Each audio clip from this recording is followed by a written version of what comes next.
I'm Ashton Addison from the Crypto Coin Show, and today on Blockchain Interviews, we have with us Grant Robertson, co-founder of 3 Protocol. Grant, welcome to the show, and thank you for taking the time. Hey, thank you very much for having me. I really appreciate being here today. Looking forward to it.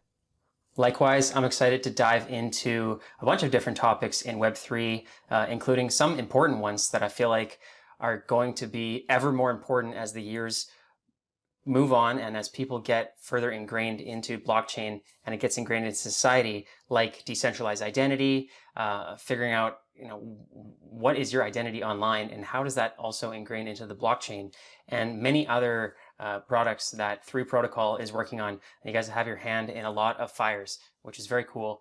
So I'm excited to dive into all of that. I would love to start off with sort of a high-level overview on how you would explain what you and your team are working on at 3 Protocol, and then we can dive into everything.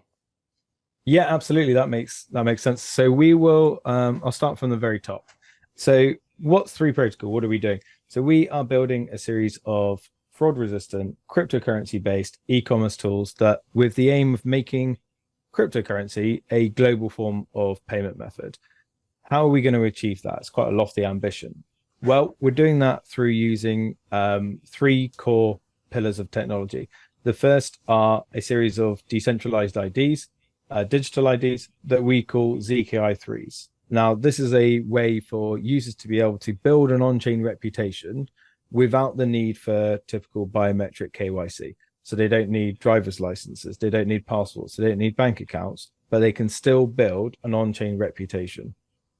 That's one of our elements. And we're really excited to sort of roll that out in lots of different use cases across the space and even outside and beyond into Web 2. The second pillar of technology is our tri-proof smart contract. And that's going to allow people to, well, that's what's going to facilitate the transactions across each of our marketplaces and also beyond those when it's integrated into our payment gateway, which we've called 3Pay. And I'm sure we'll dig into more about the tri-proof smart contracts later. But essentially, they are there to help people avoid fraudulent activities. And then we've also built a neural network AI from the ground up, which is going to allow people to move away from those like clunky keyword searches of the past, where you put in keywords and you hope that you get matched to the products or people that you're looking for. Instead, people are going to be able to use sort of prompt-based AI searching, write an expansive search, be delivered quality, efficient results with justification for those results as well. We're rolling all of that technology into our first decentralized marketplace that we're launching, which is called Jobs3. Jobs3 is, think of it like a decentralized version of Upwork or Fiverr. That's the element of it that we've started our focus on before we expand into sort of more permanent employee-based roles. You'll be able to use all of the technology on that and then beyond when we see 3Pay integrated across the digital commerce sector. So yeah, Wow. that's the high level. That's a great overview, Grant, and I love that you've broken it down into these sections. It's a wonderful vision to say, hey, we're going to implement cryptocurrency payments into e-commerce, but there's so many different facets to making that successful and making sure that you cover all the pitfalls of it. It's sort of like when credit cards came out and people were afraid to use them on the internet. How can we make these fail safes so that now everyone in the world is using it? And I feel like that will be the same for cryptocurrency, but we need to target these specific areas. Look into each of them. The identity part specifically, you mentioned there about with the decentralized identities, not actually having to do driver's license or traditional IDs. That's interesting. And I feel like people don't fully understand what is an identity on chain or on the internet. If I'm not using my driver's license, then what am I using? So maybe you could explain that decentralized identity part a little bit further. Yeah, of course. So if you take your private key, this is like your identity online. This is what people can use to transact with you. It's what you can use to make purchases. It's where you can sort of you can link it to wallets to be able to hold funds and so on. What we're doing is we're going to take in a simplified way, we're going to take a hash of that private key, which then becomes like a public key, a public facing key. Then you can choose what you want, what information is linked to that you want to share. So you don't have to share all of your transactional information, because that's one of the things about using an on-chain reputation is people say, well, the nature of the blockchain, if I'm sharing my actual private key as my identity, everyone can see every transaction that I've got. They can see everything I'm earning, they can see everything I'm spending, and that's not particularly great from a privacy point of view. So we're using zero knowledge proofs to allow people to prove who they say they are, and any documentation that they want to prove, and any elements they want to prove, without having to excuse me, reveal that information. So ZKI3s have so many different use cases. Our first sort of MVP version of it is going to be linked to Jobs3, and that's going to allow people to build that on-chain reputation from a work point of view. So let's say that they are a freelancer and they begin to build up a reputation where they've completed 1 web build, 2 web builds, 3, and they've got good reviews and so on. Then people will be able to leave on-chain reviews, and it will build their reputation from there. That's amazing. I think when people first saw decentralized identities, and it wasn't to do with their traditional driver's license passport, they think, okay, it's my transaction history. But I feel like there's a lot of flaws in that, because yeah, you can essentially see into somebody's bank account and how much money they currently have, and all the transactions that they've ever made. So I feel like this is the next step, logical step of sort of having that LinkedIn resume, so to say, but there's a proof from the person that you did the work. Is that sort of the goal? That's exactly it. I mean, no one turns up to a job interview and says, here's my bank account. Would you like to see what I've spent all my money on for the last however long? Like, instead, like, and that would be what we had to do if we were giving over sort of our identity on the blockchain in that way. So using that zero knowledge proof means that we can still prove that we have these things, that we have these accreditations, that we are who we say we are, but we don't actually have to show that information.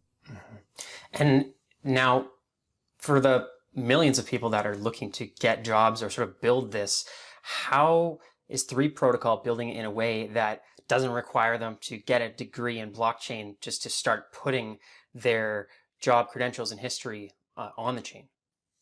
Yeah, that's a really good idea. Really good question, sorry. One of the main things that we're looking to do with 3 Protocol is facilitate that onboarding. So education is a major part of what we're looking to do.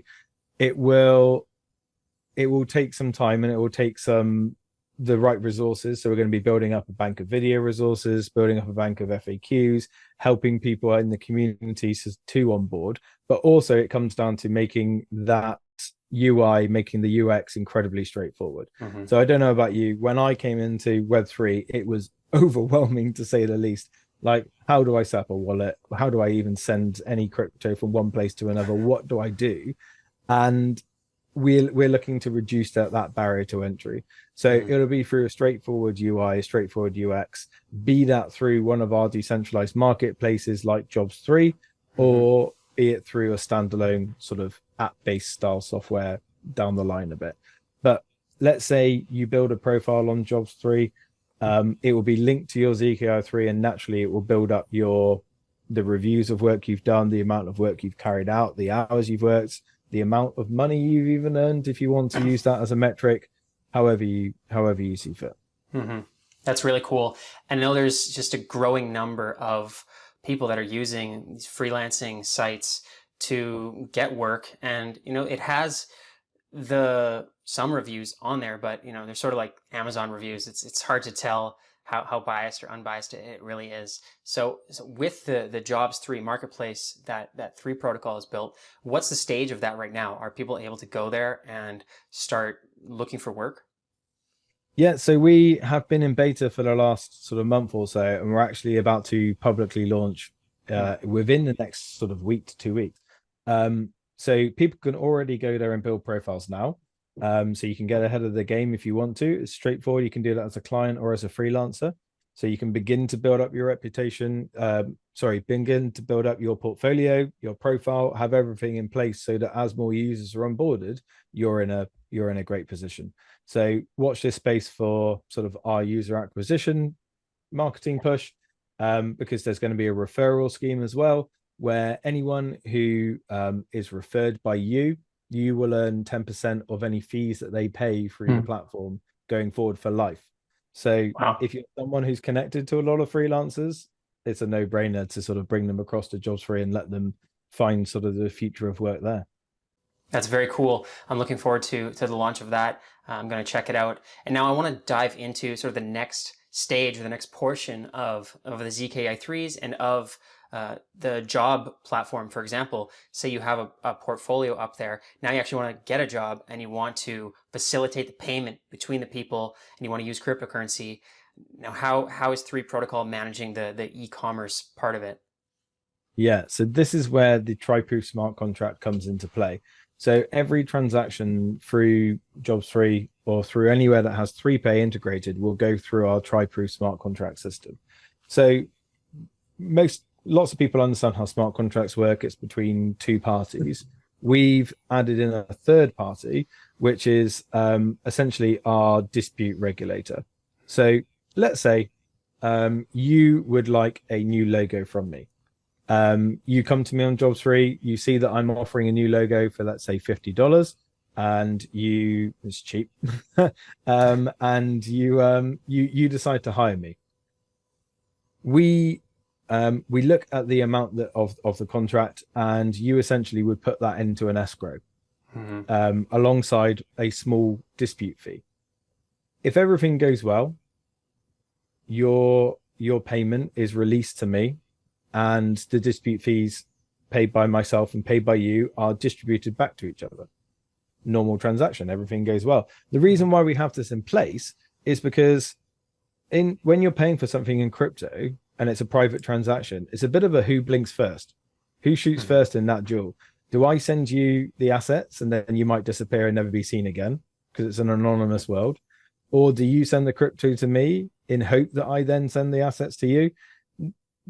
It makes it incredibly difficult, and we're reliant on trust in a completely anonymous world, which is not that easy to come by. And so the tri-proof acts as a way of facilitating that transaction, so people can easily transact. Now, if there was an issue, let's say the logo I sent you wasn't quite up to standard, or I just didn't send it at all, then you could just raise a dispute, and that would go to our Decentralized AI organization. This is our upgrade of a DAO. And they would look at evidence that's submitted. They would look at any problems that you might be having and arbitrate on that based on the evidence. So if you could clearly prove that I hadn't sent you anything, then it would be easy and the money would be refunded to you. It's very interesting because there's a balance between, obviously you need to have some kind of escrow, especially with cryptocurrency payments that can't be refunded. But at the same time, you want to enforce as much as you can some level of decentralization and not centralized ownership. So this 3-way smart contract, I feel like that's a great, it's a great fix for it. I would love to see how it actually plays out over the years. And I'm hoping that the amount of disputes versus legitimate transactions would be, in the 1% or less, but it does need to be there in case something happens. So when something does happen, you have like a DAO of sorts of real people that are in a sort of flat level organization that sort of help resolve the issue between the 2 people. Is that how it works? Yeah, absolutely. So the way that the DAO works is that we're actually basing it on our token holders. So anyone who holds 0.2% of our total supply or beyond essentially gets access to have a seat on the DAO. Now, dealing with disputes might not be everyone's cup of tea. There might not be something that they necessarily want to do. And so we incentivize that by they will earn a percentage of the dispute fee that's paid to sort of encourage them to participate in it. So that 0.2%, that's under consideration at the moment. We may change that based on number of holders, market cap, depending on various elements like that. So yeah, keep that under review. But those would be people who would be looking at it, judging it, and then working together from there. The concept of a DAO is growing in so many different Web3 startups, hopefully a little bit in traditional startups and bigger companies as well. Eventually we'll integrate it. But this is the first time I've actually heard of a decentralized AI organization, or like a DAO. Is there any other functionality besides this dispute in that the DAO helps manage? I'm interested. Yeah, so the AI element of it is because we have to be able to work at scale. If we're genuinely going to be offering 3Pay on a sort of global level with, I mean, we're talking thousands, hundreds of thousands of transactions potentially per day by the time we reach, if not more. So the number of disputes, while small, hopefully, will still exist and they need to be dealt with. And so the AI element to it is going to ensure that the system can't be gamed, so that people aren't sort of joining on the DAO and then judging in a particular way. So the AI will look at the way that they have judged their past ones, compare that to other members of the DAO, see if there are any anomalies, see if people are going against a grain as such, and then it will flag anyone in particular that we might need to investigate, we might need to look at, and just ensure that we're working at maximum efficiency, because that's how it has to be able to scale. And now with the actual e-commerce platform that you mentioned, 3Bay, the play on eBay, which is cool.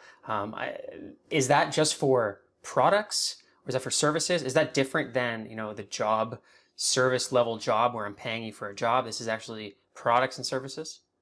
Yeah, so 3Bay is name is under review, because we know how touchy sort of some companies can be about their IP. But yeah, essentially it's an RWA marketplace. So people will be able to purchase products from each other, real world assets from each other, using 3Bay. It will be separate to services, as you said. So we're expecting people to use Jobs3 for their services, use Jobs3 for employment and so on, and then 3Bay will be separate. It will be based on real world assets. Do you think that moving into both of these different categories at the same time is overly ambitious? It's a lot to manage when it's like there's a lot to do with service platforms already, then you're throwing in products as well. It's certainly ambitious. I wouldn't go so far as to say it was overly ambitious. The reason being is that, yes, the platforms will look very different from a UI UX perspective, but once we have the technology required in place for Jobs3, we have the ZKI3s integrated, we have the TriProof integrated, the neural network AI is there. That's the volume, that's the majority of the actual blockchain technology which is already in place. We can then build on future platforms in front of it. Yes, I agree with you. They will require their own dedicated teams. They'll need people in customer service. They'll need people who are managing the operations of each individual platform. But it just feels like too big an opportunity to be missed. So yes, I agree with you. It's ambitious. And we want to absolutely get Jobs3 right. And we want to ensure that that platform is exactly where we want it to be. We want it to be delivering for users. We want it to be a seamless experience, much like they might have on other platforms. Arguably, we would like it to be a lot better, because platforms like Fiverr and Upwork, I've had bad experiences on there in the past, locking up funds for no apparent reason, not distributing it. That's not even possible thanks to the TriProof smart contract system, because everything is held on chain. We're not custodians of any funds at all. So it means that it's far more transparent and far more secure. I'm looking forward to the Jobs3 launch, especially.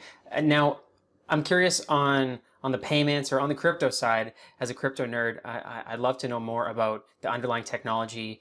I guess there's two parts. If you're building the online identity or the service level accreditations, is there certain blockchain that's being used or certain coins that need to be used? And then we can dive into the actual payment of the services after.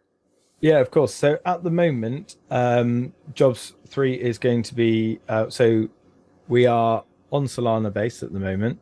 Our smart contract is on Solana, written in Rust. And the transacting currency at the moment is USDC.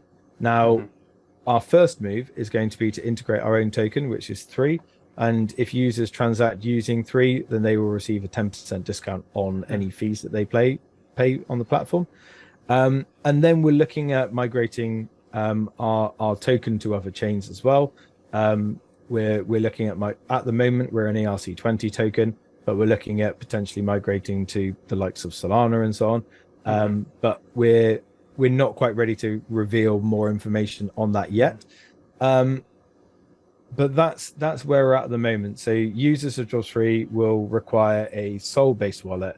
The reason why we did that was for the absolutely minimum gas fees associated with transactions, and because there are a large number of users who have access to those wallets at the moment. They're relatively easy to set up, and that's part of our onboarding system as well, is that we'll look to help users who haven't got Sol-based wallets understand how to get them and how to create them. Definitely. I think that's a good approach. I've spoken to the Solana team, the payments Solana team. I know they've integrated USDC into Shopify to allow, millions of stores to start using it. I feel like the adoption still could be more, but I feel like that's the right approach in having that base and getting people onboarded in there.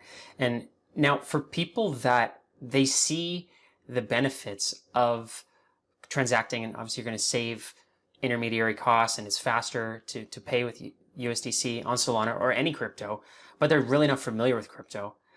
Do they have to get the stablecoins elsewhere, or can there be other fiat on-ramps if you want to pay somebody? How can you get more new entrants in that aren't really in crypto? Yeah, great question. So we're also looking at integrating a wallet-based platform of our own, which allow people to be able to transact in the currency of their choice. One of the reasons why I say that is because one of the beauties of 3Pay is we're working with on-ramp and off-rampers, so that anyone who has 3Pay integrated into their merchant services and as a payment gateway, they're going to be able to facilitate payments and receive payments in the currency of their choice.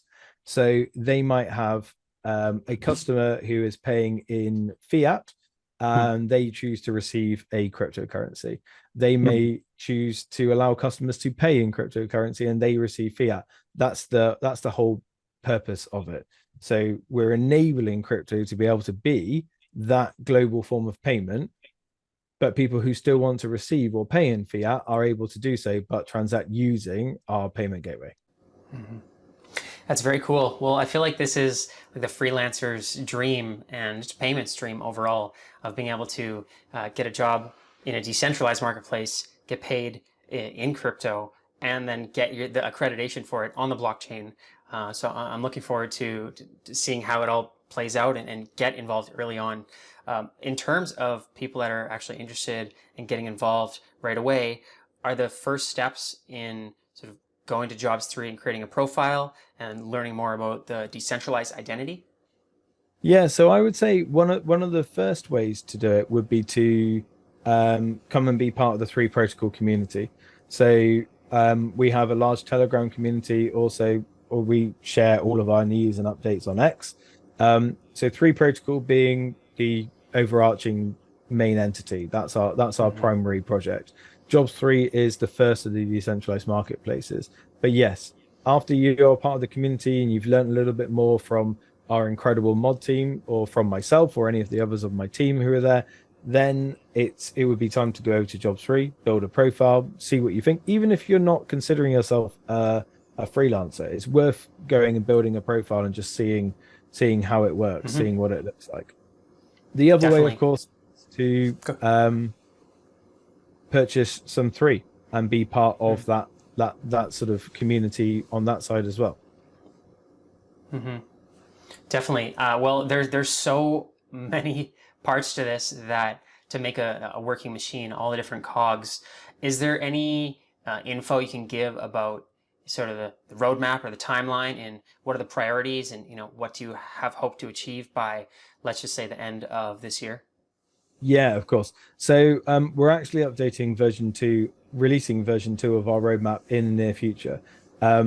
So we've come to the realization, and we realized that we want Jobs3 to be absolutely perfect, and we want it to be an incredible user experience. And so we're delivering that as we speak. The release of that public version should be within a couple of weeks, and then it will be a work in progress to sort of add additional features to it as we go forward.